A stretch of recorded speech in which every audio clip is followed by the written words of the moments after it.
बात उठ रही है, मीडिया में बड़ा हिट हो रहा है, सोशल मीडिया पे भी, कि आदित्य यादव चुनाव लड़ने जा रहे हैं।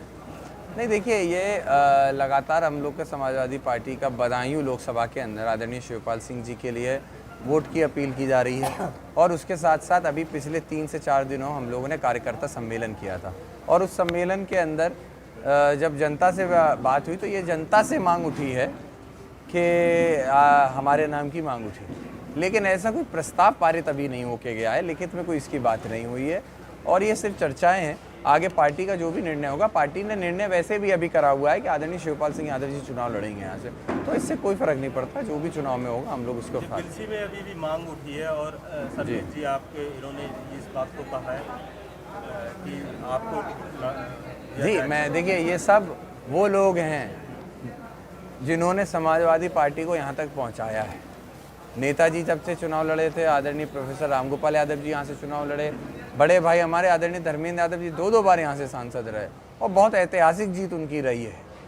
तो बदायूं की जनता ने अपना प्यार इसने समाजवादियों को हमेशा दिया है, तो मैं समझता हूँ, मैं खुशनसीब हूँ कि ये प्यार और ये समर्थन अगर मुझे मिल रहा है तो मैं अपने आप को खुशनसीब समझता हूँ। धर्मेंद्र यादव जी ने वहाँ गुन्नौर में कहा कि अगर चाचा लड़ेंगे तो थोड़ी सी हिचक होगी, लेकिन अगर आदित्य लड़ेंगे तो मुझे लड़ाने में बड़ा जी मजा आएगा, सरलता रहेगी। तो आपको क्या लगता है? अरे बिल्कुल, आप बताइए, जो परिवार के बड़े हैं उनके लिए तो सिर्फ वोट की सम्मान में उनके वोट की अपील कर सकते हैं, प्रचार कर सकते हैं। अगर उनका छोटा होगा तो हाथ पकड़ के लेके चले जाएंगे कि चलो यहाँ, तो एक उस तरीके से उन्होंने इस बात को रखा कि अगर आदरणीय शिवपाल सिंह जी लड़ते हैं तो वो सम्मानित है, उनको उसी हिसाब से एक प्रोटोकॉल के साथ उनको लोगों के बीच ले जाया जाए, क्योंकि बड़े नेता हैं, देश के प्रदेश के बड़े नेता हैं।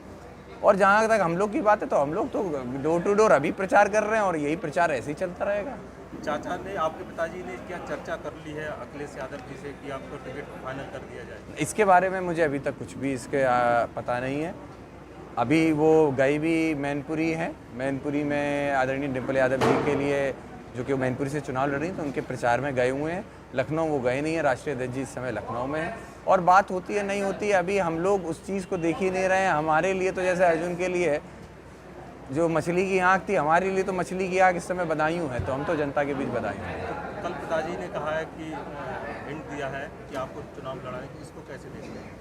देखिए, उन्होंने इस बात को कहा है, उस चीज़ का सम्मान है, हमारे पिता हैं, बड़े हैं, ये उनका प्यार है मेरे लिए, लेकिन पार्टी के निर्णय पार्टी के राष्ट्रीय अध्यक्ष और शीर्ष नेतृत्व लेते हैं, तो निश्चित ही शीर्ष नेतृत्व का जो भी आदेश होगा उसका पालन किया जाएगा। आदित्य जी, कल योगी जी ने अपनी सभा में कहा कि एक तो पहले हमने भगा दिया कैंडिडेट और अब संभवतः दूसरा भी भाग जाएगा, तो शायद ऐसा ही लग रहा है कि वो चले जाएंगे। हाँ, देखिए, भारतीय जनता पार्टी की भाषा में कहा जाए तो क्रोनोलॉजी को समझिएगा।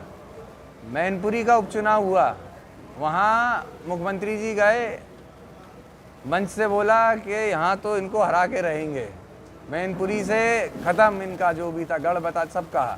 कितने लाख से जीत हुई? 1.5 लाख से ज़्यादा से जीत आदरणीय डिम्पल यादव जी की हुई। घोसी उपचुनाव हुआ, घोसी उपचुनाव के अंदर 30 मुख्यमंत्री, 2 डिप्टी सीएम, पूरा प्रशासन लगा रहा। 10-12 दिन पहले आदरणीय शिवपाल सिंह जी गए और उनके साथ साथ समाजवादी पार्टी का जो पूरा नेतृत्व है वो वहाँ पहुँचा और उसने वहाँ पे घोसी में एक बार फिर समाजवादी का झंडा गाड़ के दिखाया। तो आप क्रोनोलॉजी समझ लीजिए कि आने वाले समय में बदायूं में क्या होने वाला है। कोई भाग के यहाँ से नहीं जाने वाला, यहाँ पे अगर रहेगी तो समाजवादी पार्टी रहेगी। गठबंधन कितनी सीटें यूपी में जीतेगा? इंडिया गठबंधन आने वाले समय में मैं समझता हूँ मोर देन 60 सीट्स जीतने जा रहा है। हम कोई ऐसी बात नहीं कहते कि बहुत एक्सट्रीम उसमें चले जाएं, लेकिन धरातल पे अगर उतर के देखेंगे तो आने वाले समय में एक बहुत बड़ा नंबर, एक बहुत बड़े डिजिट के साथ समाजवादी पार्टी आगे बढ़ने जा रही है और भारतीय जनता पार्टी एक बार फिर पीछे होने जा रही है।